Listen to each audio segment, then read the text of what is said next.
4 arresti per pedopornografia online, 2 in Sardegna. Decine di migliaia di file legali scoperti nel Sassarese dopo mesi di indagini. Io sono Matteo e ti ringrazio per essere qui sull'Isola Informa. Se vorrei stare informato sulle notizie legate alla terra sarda, iscriviti al canale e lascia un like. Oggi parliamo di un'operazione gravissima nel Sassarese. L'operazione è stata condotta dalla Polizia di Stato, coordinata dalla Procura di Firenze, con perquisizioni in tutta Italia. In Sardegna gli arresti sono avvenuti nella provincia di Sassari, tra Sassari città e Castelsardo, circa 10 giorni prima della diffusione ufficiale della notizia. In totale 17 indagati, tutti uomini tra i 20 e i 70 anni, che utilizzavano una nota app di messaggistica per scambiarsi materiale illegale. Ma perché proprio 2 arresti nel Sassarese sono stati considerati così gravi?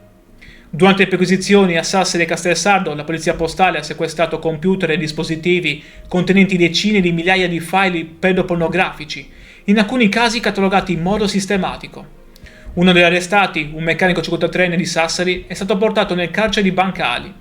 Un altro, 46enne di Castelsardo, è finito agli arresti domiciliari. Entrambi avevano precedenti per reati simili. È proprio l'ingente quantità di materiale a permettere l'arresto in flagranza di reato. Un dato che pesa e che mostra quanto il fenomeno sia radicato e pericoloso, anche in territori come la Sardegna, spesso percepiti come lontani da questo tipo di crimini. Questa operazione sassarese dimostra quanto il contrasto ai reati online sia oggi una priorità assoluta.